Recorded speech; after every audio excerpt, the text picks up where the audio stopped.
it's just like a war. You know, you had an enemy in place. You deployed forces against his forces and his existing tactics. He then modifies his tactics, tries new methods of doing business. You, in turn, have to react to that. We will always be in this action-reaction mode, trying to stay on top of him. In the beginning, what did he do? He laid low. Nothing moved. Everything dropped throughout the United States. Prices fluctuated like mad. Then, when he saw that we weren't going to come down here for a winter's vacation and go back to Washington, he decided he had to test the system. So now you see the end-run attempts. And still, I'm sure, trying to make penetrations of the system. And that's going to go on and on and on. Captain, I do not desire to injure any people. I do not understand why you object to us boarding if you are an innocent vessel. We simply desire to check your documents and verify that you are not conducting any illegal activity. Do you understand? Yes, I understand. Stole my jeep, but not to kill the people. Captain, I do not desire to injure anyone on your vessel. That is the last thing I want to do. However, we are over 2 days from Colombia. I will stop you. I will stop you. I'll tell you what I'll do. I'm going to take a 3-week tour starting off at Taos. For what? Ski. I like John. No better. Sorry. John, you never ski, John? You'll love it. Tell me. Do you really? You don't know anybody? I know nobody. I know. See? I'll call you tomorrow morning. It's everything you ever thought it would be anyway. Where are you going? You like Tully, remember? Didn't you tell me that? Well, no, I haven't skied there either. And we're going to do it too. We're going to go from there to Telluride. You know why you like Taos?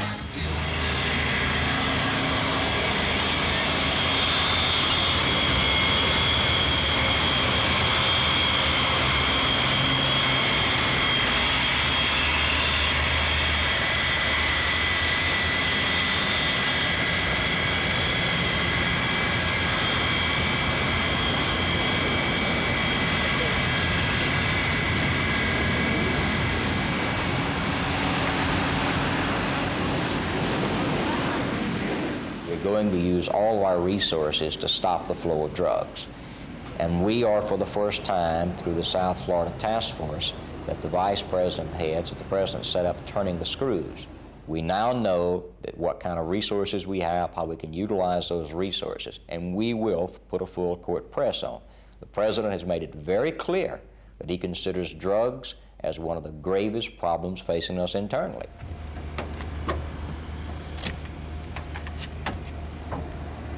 Get the arm back and open that up. That's the other way back, Jay. We are going to see much, much better coordination. We're going to see much better enforcement. And if I were a drug dealer or a drug smuggler or a major trafficker, I would be thinking seriously about switching my operations to Europe, because the Americans are going to make it so bloody hot, he's going to have to find a cool place. You got your small little pen light? Let me see it.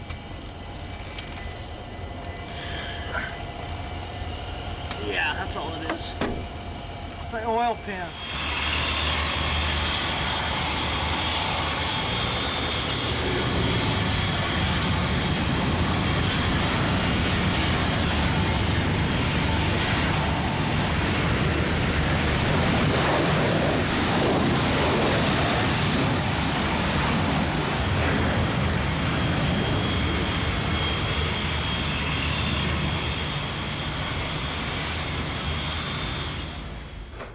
A few of these are some of our significant seizures that we're really proud of. This one here in the middle is the largest cocaine seizure in the history of the United States that was made by our team back in March. It was almost 4,000 pounds. It was 3,906 pounds of cocaine that had arrived from Colombia in cargo. Some of the other seizures as far as significance, we get cargo as far as transmissions, automobile parts coming in for repairs. We've gotten cocaine inside the transmissions, which is extremely difficult to work because it takes about an hour to dismantle this transmission before we can verify if there's narcotics in them. Are there any other seizures you'd like to talk about, Mark? Yes, sir. I don't know if you can see it here too well, but what it was 19 cartons of bird feeders. Inside the 19 boxes were 799 of these little bird feeders. And then each side of one of these bird feeders there was approximately 80 grams of cocaine concealed inside these. Again, we did not have any prior information, but when we drilled them, we produced the cocaine on our drill bits, and it was quite a job to conceal that much cocaine, a total of 185 pounds, inside 799 of these little bird feeders.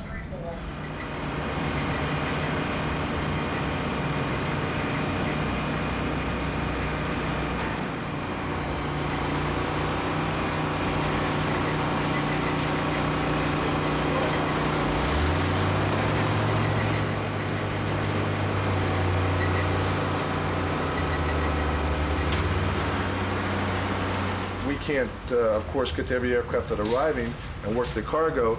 The offloaders, the employees for numerous airlines, they know the markings, they know which boxes will have the cocaine in them. As they're breaking down the cargo, when they spot the ones that they're informed of, they'll just steal the boxes out of the warehouse, or it'll never arrive to the warehouse from the aircraft.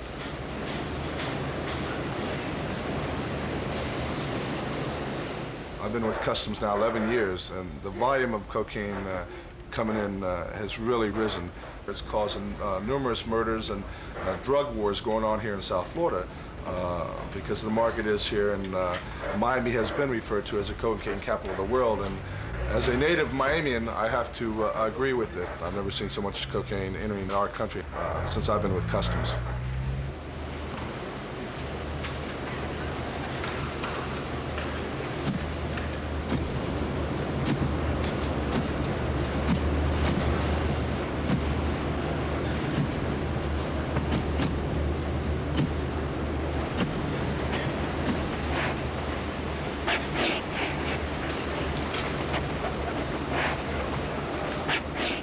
What we have come to call the body packer syndrome occur in individuals who go to South America and they will purchase a quantity of high-grade cocaine, perhaps 90% pure.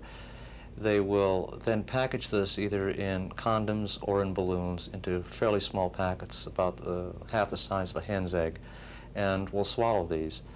Upon swallowing them, they embark upon a plane bound for the United States.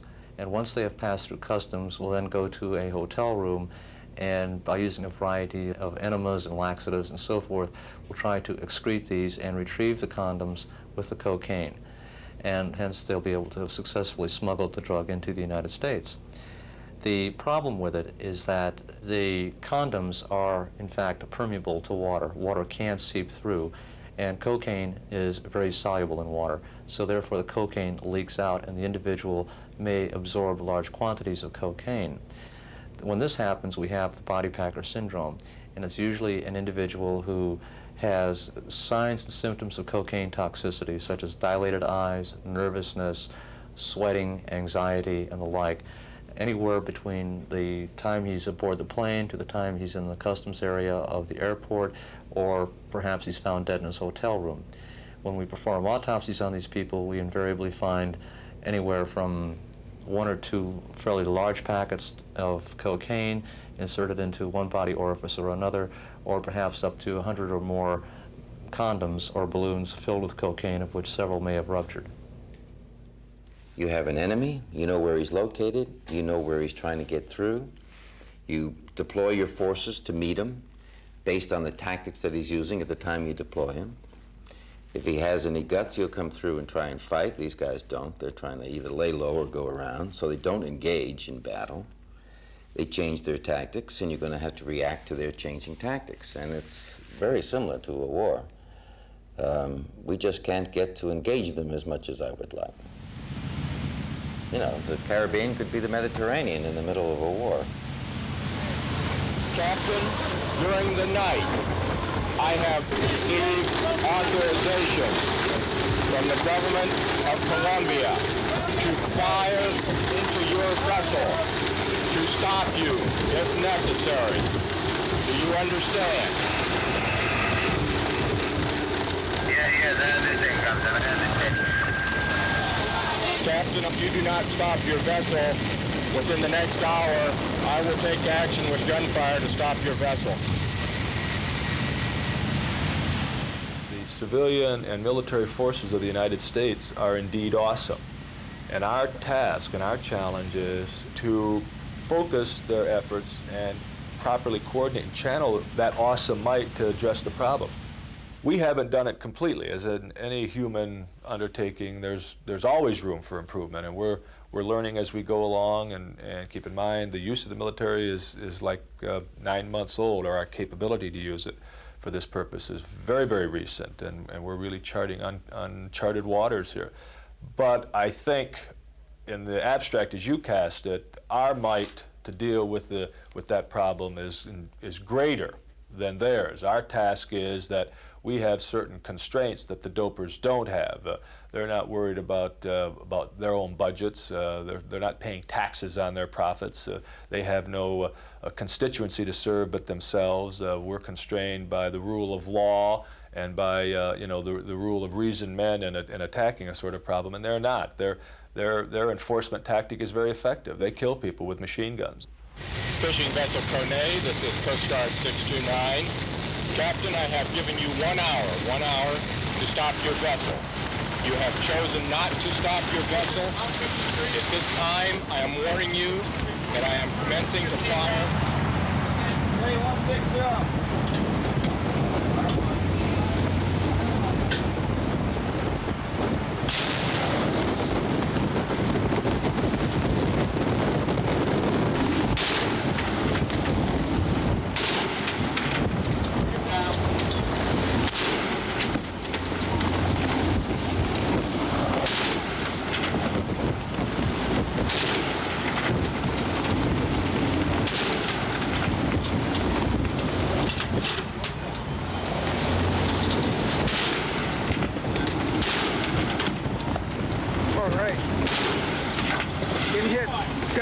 Got smoke. Woo!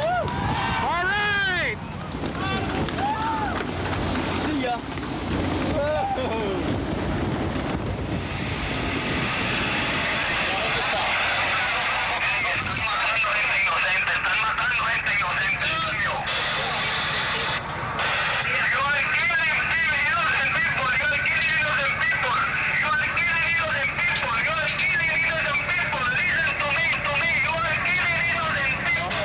Interdiction is important, something we should attend to, but it's not going to be successful if we allow the production to increase the levels where it seems to be going at the present time.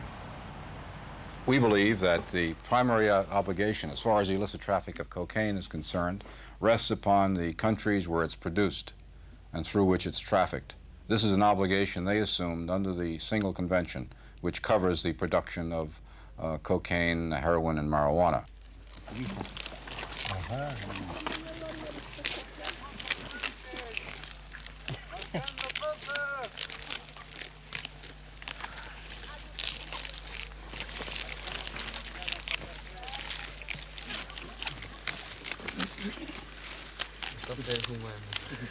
I would say that we have no substance in the English-speaking world, indeed in the entire Western world, which is as universally applicable as coca is in Bolivia.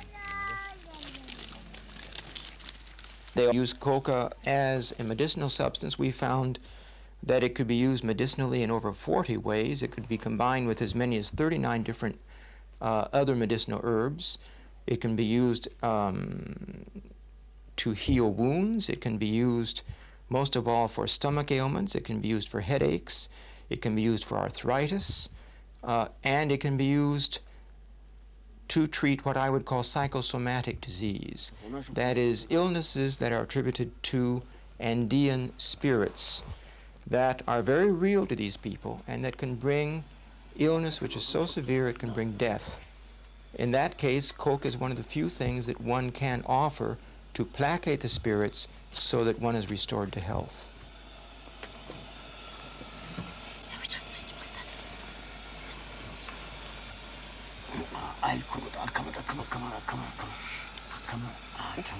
If the Indians are using coca leaf for chewing in the traditional sense, that's not what we're aiming at.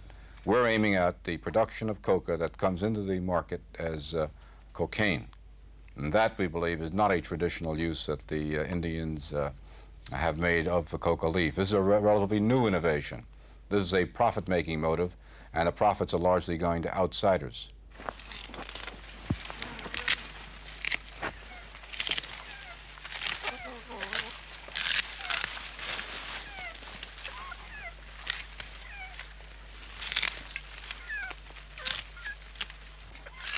Bueno, señor, lo único que nosotros podríamos indicarle que la coca para nosotros es todo. La coca para nosotros, en cuanto a la importancia, la coca es nuestros zapatos, la coca es nuestro pantalón, nuestra camisa, nuestro sombrero. La coca es la educación de nuestra familia, la salud de nosotros y de nuestra familia. ¿No? En cuanto a la importancia, eso podría decirle, señor. You'd scoop down in a helicopter, you'd find a small Indian family there. They'd have a little lean-to where they were living. One family was, you know, a man, 2 women, a couple of children, dog, a horse, chickens. And then off about, I'd say, 100 yards away from where they're living, they'd have this little labs that I was talking about. And that's what was burned down. At no time did anybody burn the little residence that they had there. I tried to interview the Indians that were doing it, and of course they pretended they didn't know much about it. They didn't own the fields. Some guy in Bogota owned the fields. They didn't know they were doing anything illegal. They weren't getting any money. They were, you know, but in the city you'd call them street smart, and I guess you'd call them jungle smart down there, because they gave us no information that would be of use in trying to convict anybody. The prohibition of coca, of growing coca, was already attempted in the 16th century by the Viceroy of Peru, and it was a failure then, and there have been many attempts since then to eradicate coca, and it's never worked, and I doubt it ever will, without measures that are so disruptive and so unpopular that we would cause a great deal of misery in these areas that are dependent on coca growing and always have been.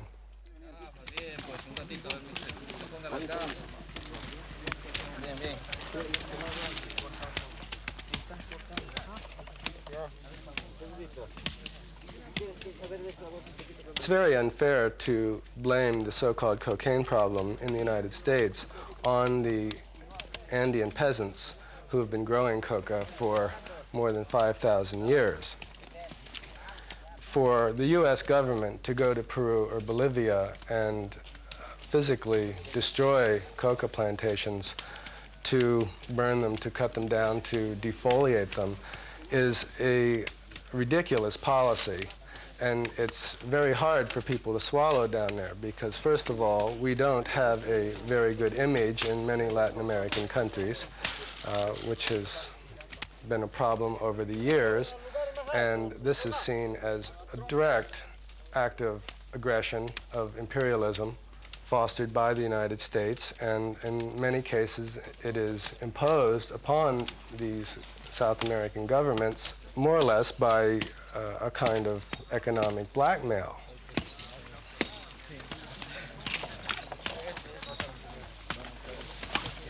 We're saying eradication of the illicitly produced, not the licit, with a full realization that there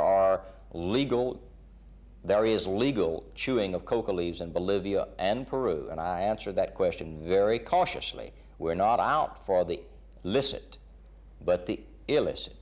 They also export the leaves for flavoring agents and soft drinks and cocaine. We realize that. But there is a document called the Single Convention on Narcotic Substances of 1961, which is binding upon all countries that signed that international agreement to control those narcotic plants being produced in their country. They have an obligation. I've had many conversations with people in the U.S. Mission, in the narcotics control offices in Bolivia, in the DEA, and I've always argued that what is needed above all is respect for traditional Bolivian culture and respect for Bolivian society and Bolivian customs. And I've always been guaranteed that there would be this respect, so that the official government position, and this is the position I would hope really would be adhered to, the official government position is that crops will be reduced only to the point that is needed so that there is enough coca to supply the traditional market. This unfortunately is not happening. What is happening is that the coca leaves that are disappearing tend to be the coca leaves that are going into the traditional market, and there are still plenty of coca leaves to go into cocaine production because, of course, the price is so much higher for the coca leaves going into cocaine production.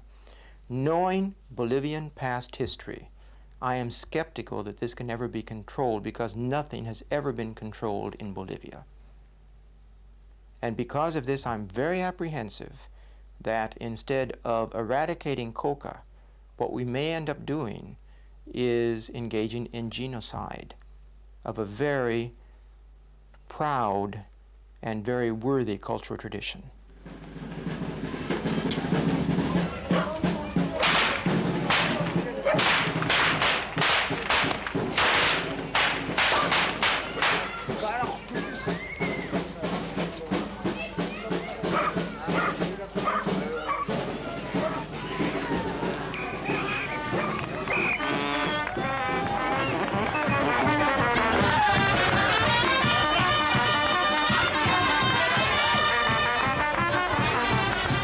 Unfortunately, many people are now turning to alcohol instead of coca, and there I see a very real danger, particularly since the alcohol that is used by peasants in Bolivia is distilled alcohol that comes out of sugarcane refineries, and it is the strongest alcoholic beverage ever analyzed by the Center for Alcohol Studies. It is 89% pure ethyl alcohol. It's like as if one were to take sudden death.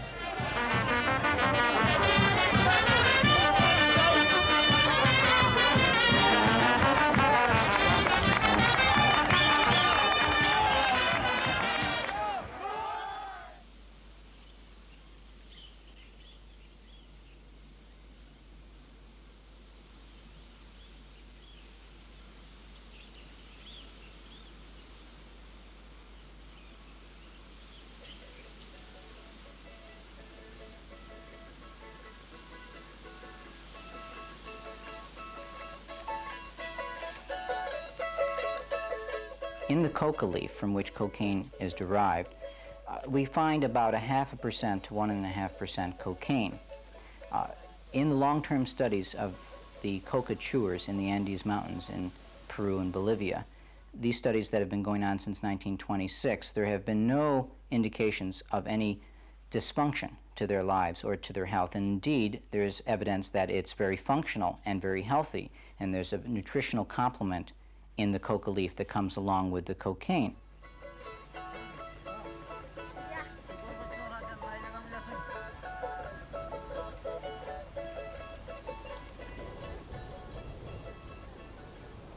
But when we concentrate down that cocaine and remove it from the leaf's protective envelope, we concentrate down all of the effects and we concentrate down all the problems. And all the problems that we see with cocaine use in our society today are a result of dosage problems.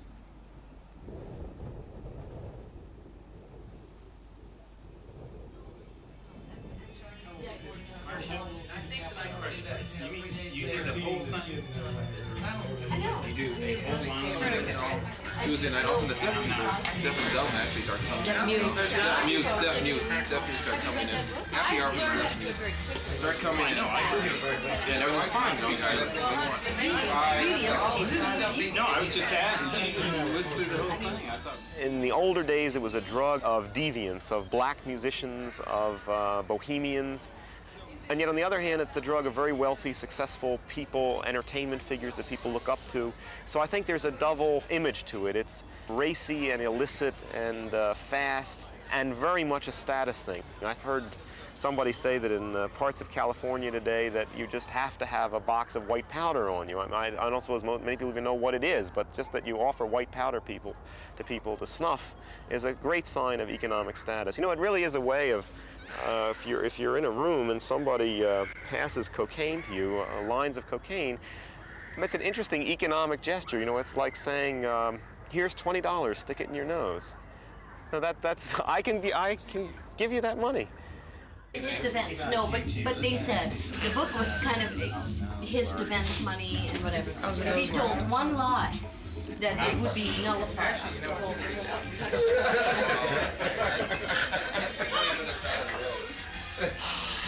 like that one. How about the guy that took the bar for a night? I did make that point that they went to them. They cut that in. The other point I made that they didn't get in there, which should have been made if we had more time, that what the government does is a demonstration project. Yes. If the government is violent, people are violent. Yes. See, the government is supposed to stand for a symbol of what is best. And if they engage in violence, then it becomes a model, it becomes possible. It would increase violence. In this society, probably all over the world actually, there is such a desire to classify some things as good and others as bad. And that goes on to the extent that the drugs we've accepted and encouraged the use of, we often don't even see as drugs or see them from what they are. No drug that I know of compares with alcohol in terms of physical toxicity, either short-term or long-term, psychological toxicity. You know, it's the only drug that clearly causes crime and violence, and it causes a lot of it. An enormous number of accidents, murders, all sorts of violent crimes are committed under the influence of alcohol. And yet, look at that. I mean, that's everywhere here. You fly on airlines in this country, and if something goes wrong, if the flight's delayed or they don't have the right meal for you, they give you free liquor. That's the way they buy you off. You don't even see it for what it is. Tobacco in the form of cigarettes is the most addicting drug known. There's no drug that compares with cigarettes in addictiveness in terms of how fast the addiction forms and how high a percentage of users are addicted. I mean, it's very rare to find non-addicted cigarette smokers. They're around, but there aren't very many of them. And also in terms of how hard that addiction is to break. The problem is not one of rationality. We are engaged in a very real sense in a public morality play in which the forces of good are pitted against the forces of evil, and the forces of evil are represented by drugs and drug dealers. It's an old phenomenon in American society. We used to have demon rum before Prohibition. After Prohibition was repealed, the Federal Bureau of Narcotics created a new one under the slogan "Reefer Madness" to dramatize the alleged dangers of marijuana smoking. In the 1970s and the 1980s, we seem to have come to cocaine as the devil's dust. And again, it's this idea that the substance is so destructive and so evil that the will of the individual will be completely overcome as a result of taking the drug, and he or she will no longer be a full human being. At the turn of the century, you could go into a bar and ask the bartender to put some cocaine in your whiskey, and he would. In fact, in a sense, the most popular use of cocaine was its use in the drink Coca-Cola in this country. And in fact, I believe it was because of this that the American drugstores used to have the soda fountain where people would sit down and order things. And I think that was a situation where people could come in and for 5 cents get what was referred to as a shot in the arm, which was a glass of Coca-Cola. And people who suffered from headaches, who had various kinds of gastric distress, or were feeling fatigued or somewhat depressed, would come in, get a Coca-Cola, and truly they would feel better.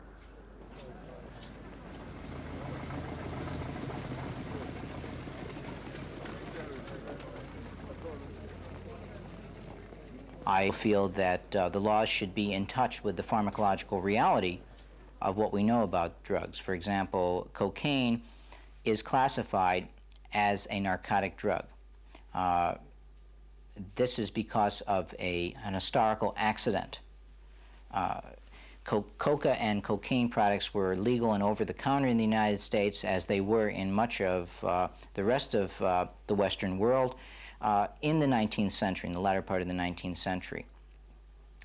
Because largely of a yellow racist journalistic campaign in the United States, cocaine became associated with crime and violence. There were banner headlines that appeared in such prestigious medical journals as the Journal of the American Medical Association and the New York Times, which proclaimed that the rape of the white women in the South is due to the cocaine-crazed Negro brain. And without any evidentiary hearings presented before Congress on the scientific nature of cocaine, Congress passed the Harrison Act in 1914, which proscribed the use of heroin, opium, coca, and cocaine. And because it was called the Narcotics Act, all the drugs listed in it became known as narcotics, even though cocaine is not a narcotic. It doesn't cause a narcosis. It doesn't cause a stupor. It's not a derivative of the opium poppy. It doesn't sedate the electrical activity in the brain or quiet behavior. It comes from a different part of the world, a different plant. It has an opposite effect in the central nervous system and stimulates behavior. What we have done in our country is we have defined narcotic in many different ways. And we usually refer to the generic term that's used on the street. As a narcotic produces, it has pain-relieving quality or an analgesic, and it produces physical dependence. Under that classification, obviously, cocaine is not a narcotic. So why is it, if it is not a narcotic, that people have to go to prison for possessing it? It is illegal in our society, and it will stay that way. It is a drug of abuse, and debating whether or not it's a narcotic is ridiculous. I think that drug abuse is a very, very difficult term to define, but I think probably as good a way as any is to consider that it is any use of the drug which is harmful to the individual and or society. Now, by that definition, there obviously can be use of cocaine, which is not abuse. There also can be abuse. The bicarbonate is the cleaner. It's the active ingredient that will take all the cut or all the, what we call this, the step that's been put on it. The cuts reduce the purity. And by using the bicarbonate, we're going to get the most pure cocaine back that we can. Freebasing is more of a body high than it is a head high. When you toot, the whole rush tends to go right to your head, whereas my feelings about freebasing is take a hit off of a freebase pipe and you feel it all the way down to your socks. I mean, it's a tingling that just kind of goes right down your body. There it goes. It's starting to melt there. As it's starting to melt, you're ready to hit the pipe. It's starting to fizzle. And this is the end product. This is what all the work is for.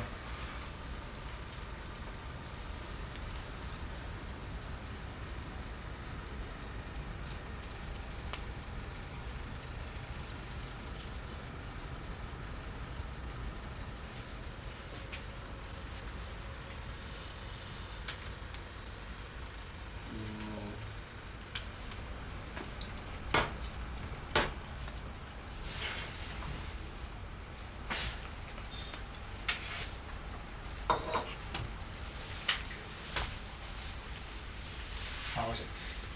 Very nice. I don't know how anybody could complain.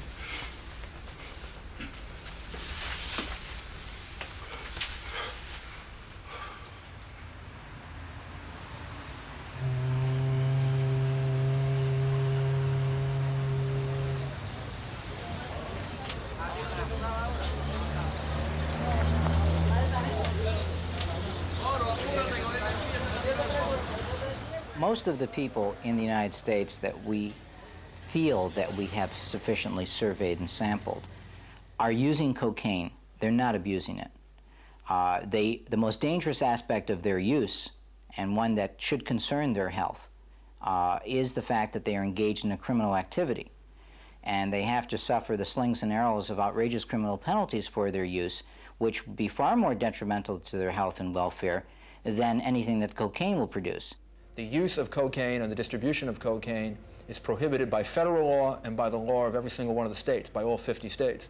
So the very, very strong public policy of this government, of the people of this government, is that the use and distribution of cocaine is a serious crime. Having said that, every public policy is worth talking about, debating, discussing, so that you arrive at the best solution to all of these problems. At this point in American history, I don't see any trend in favor of considering relaxing the laws as against cocaine. In general terms, of course, I have a problem with the notion of prohibitions. I'm not absolutely persuaded that that's the best way to do it. I mean, during the Volstead Act in this country, it's true, people drank less alcohol, there was less cirrhosis, and so forth and so on, but indeed the price we paid socially was enormous in terms of our freedom, in terms of really many people think that the mafia got its foothold during the Prohibition years. One in every 4 murders now is believed drug-related. Some of them the efficient work of a gang the police call the Cocaine Cowboys. The deaths have different looks, different places, and foreign names, but most trace back to a roll of money and a white powder, cocaine, that sells on the street for $70 to $100 a gram. As far as guns are concerned, they all have guns, they all carry guns, automatic pistols, 14-shot clip, firepower, heavy firepower.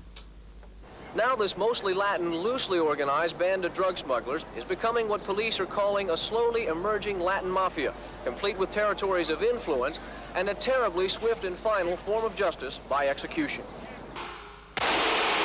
I do cope with like a lot of police,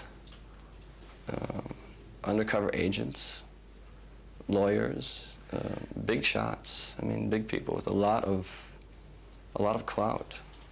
And I've been assured by a few people that if I ever got into trouble, I'd be taken care of. And the people I've been guaranteed protection from, or I guess the profession is protection. These are, I don't know if you want to call it a name, would be the syndicate. I have several friends in the syndicate. And they're very well connected politically. They said, if you ever have any problems, just come to us. They can take care of anything.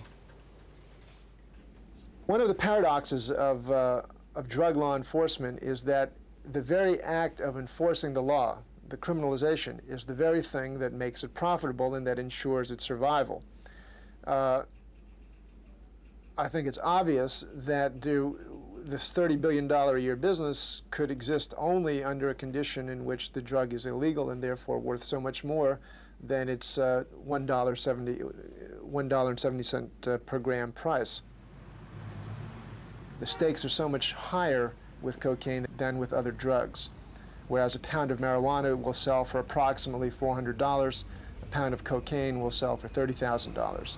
So the incentives to kill, to rob, are very, very high. The police are well aware of what's going on.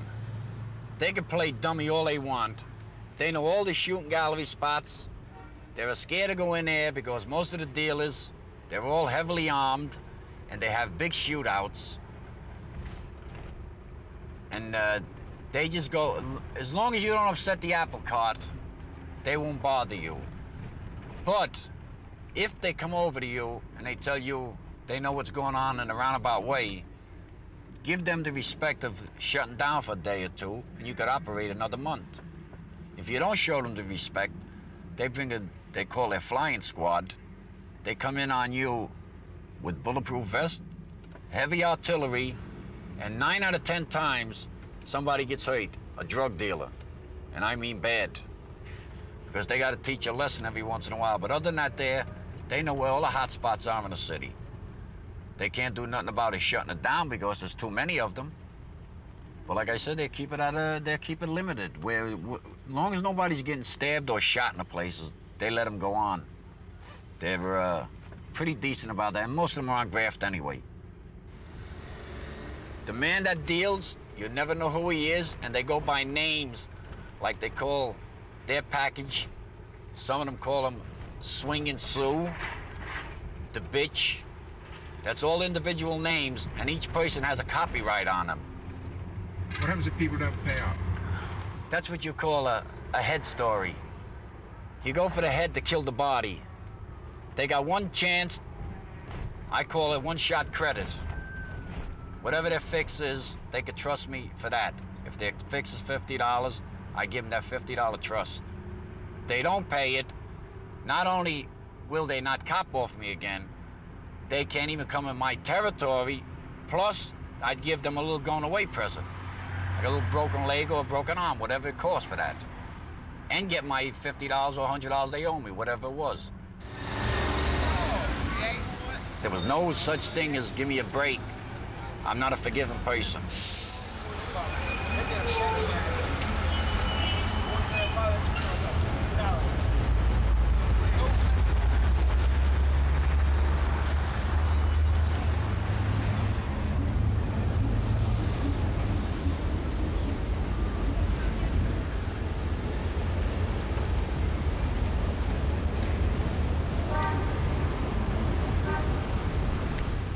Drug dealers operate because the law prohibits the cocaine and therefore makes it valuable in the black market. So they will sell cocaine and generate enormous profits, in billions per year according to the government. At the same time, the government will be recycling some of those funds back to the United States Treasury and the budgets of the local police departments by seizing the money from the drug dealers that they are able to catch and convict.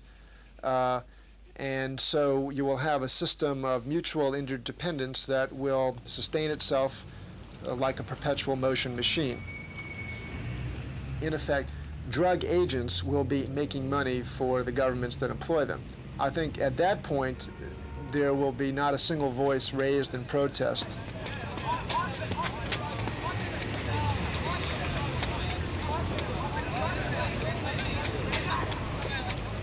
Everything we've done in this society for almost 100 years now is to ensure that the growth of drug abuse.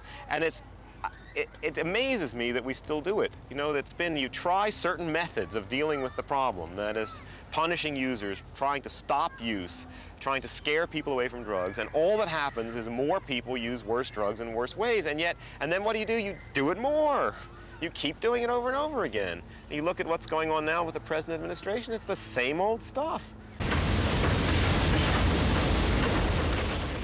The more we attempt to have wars on drugs or fight them, the worse they'll be.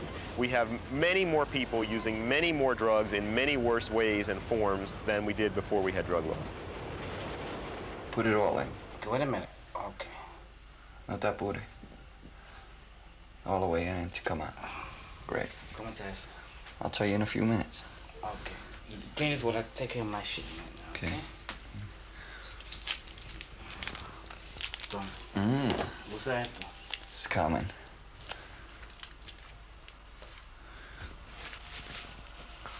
Quémoslo en el fundillo, el quinine. I don't want to get too fucked up. My wife's gonna beat me up. Bien. Take your time. All right, dale. Perico está good. Cocaine is on, too.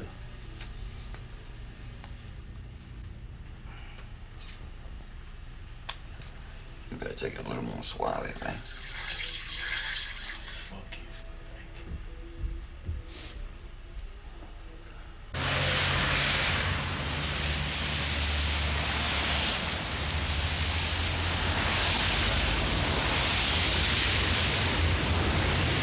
It is very rare to see an intranasal compulsive user. It is very common to see an intravenous or a freebasing, that is someone who's smoking cocaine, compulsive user.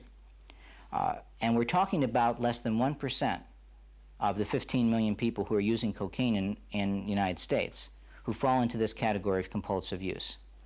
And not everybody in that category has problems that demand clinical attention. The good news is that when they do have problems and they're detoxified, the problems go away. You have to really work at cocaine to have a problem. The important thing that I realized towards the end of my drug-taking career was the fact that I was totally out of control and that my life was a total mess. And I can always remember fantasizing sometime in my life I would like to live without the use of any mind-altering chemicals, but I could just never quite figure out how to do that. Individual in recovery is in a crossfire between a society that stigmatizes it because they're an addict, and the using group that says you're not cool unless you continue to use. And so they have to find a third place where there's recovery and people support recovery. And that's one of the difficulties about public attitudes, is they try to convey that once you use, you immediately become an addict, which is not true. And once you're an addict, you're always an addict, which is not true. And so there's a lot of public misinformation about cocaine, addiction, recovery. And there's also a lot of peer pressures to keep using. It's very hard to avoid social situations where people are using cocaine. And then you feel very badly about yourself. And that's something that a person that decides to not continue to use and get into recovery has to deal with, this stigmatization from both their peer group, who wants them to continue to use, and the dominant culture that wants to put them in jail. We have an enormous problem that is budding, and I think that problem is budding because past administrations took the idea that don't worry about it, it's so expensive it will not become a problem. Now it is a problem. We must address that problem. We're going to address it with the enforcement efforts, we're going to address it with the eradication efforts, and we're going to address it with education, prevention efforts inside our society, because it is something a highly industrialized world cannot tolerate. You're not going to cure substance abuse or addiction by supply reduction. And the current policy is basically a criminal policy aimed at supply reduction. For any policy to be effective, it has to focus on reduction of demand by that group that's having the problem, which would involve education, prevention, such as family education, talking openly about it within the family framework. If you do have addictive disease in your family, if you have one parent that's alcoholic, you have a 35 times higher chance of your child developing alcoholism or some other form of addictive disease. If you have two, it's 400 times higher probability. Addiction is a disease, and you wouldn't put somebody in jail because they have diabetes. Why put somebody in jail because they have addictive disease of the cocaine type, alcohol type, or any type? We are facing a crime. We are facing an insidious occupation that can undermine our society, and that it would be very helpful to our efforts if they'd stop smoking and sniffing the stuff. And then wouldn't be any need to be spending all this money and expending all this effort trying to stop the stuff from coming into our country or into your country. The problem is not the drug. The problem is not cocaine. The problem is, why is it so popular? And it's not just pharmacologically that it rewards the brain. It's that there's an underlying basic human motivation to stimulate oneself, to use these plant alkaloids. Our species, and indeed other species, have always medicated themselves with plant alkaloids and plant drugs.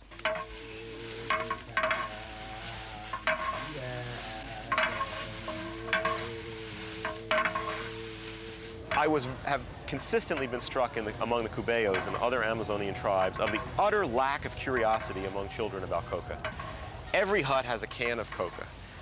The kids are there all the time, and they don't use it. And I've asked kids in these cultures, aren't you curious about what coca does? No. Don't you want to try it? No. Why? Why don't you want to try it? Well, I'll do it when I grow up. I mean, that's a totally different attitude than you find up here. They don't regulate drug-taking behavior through law. Nobody says there that you're going to go to jail, a kid is going to go to jail if he tries coca. It's not prohibited. It's just social custom that's communicated naturally in families.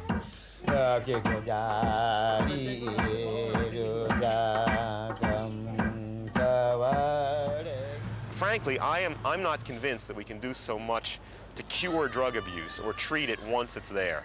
I think that the emphasis, and I as a medical doctor, I feel this way about illness in general. I think that prevention is what counts. that money and energy goes much further in preventing problems than in curing them once they've developed. I think it is very realistic to try to prevent drug abuse in the first place, and I think that education is the key to that. We will use all bilateral and all multilateral agreements at our disposal, all banking laws, any method we can to reduce the supply coming into our country. If it's not eradication, it's going to be interdiction. We have made the decision. The President said we're taking down the white flag. It's flown over so many drug issues, we're running up the battle flag.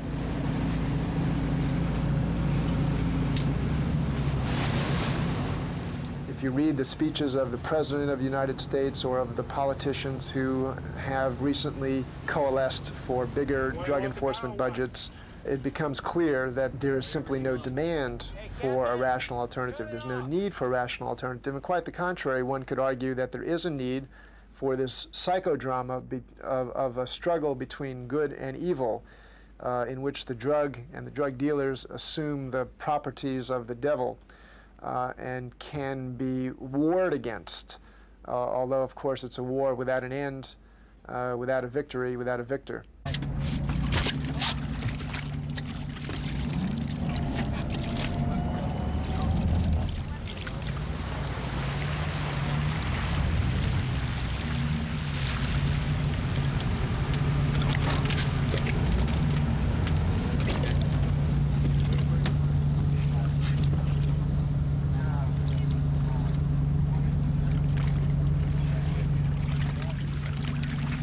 Bring it home or what?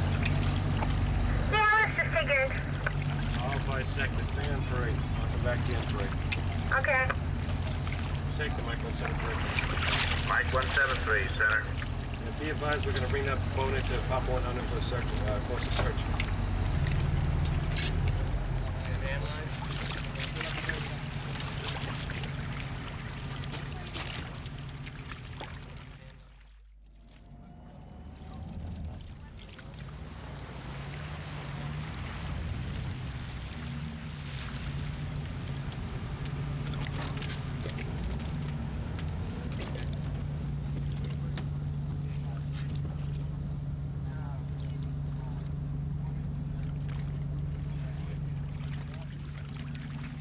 Bring it home or what?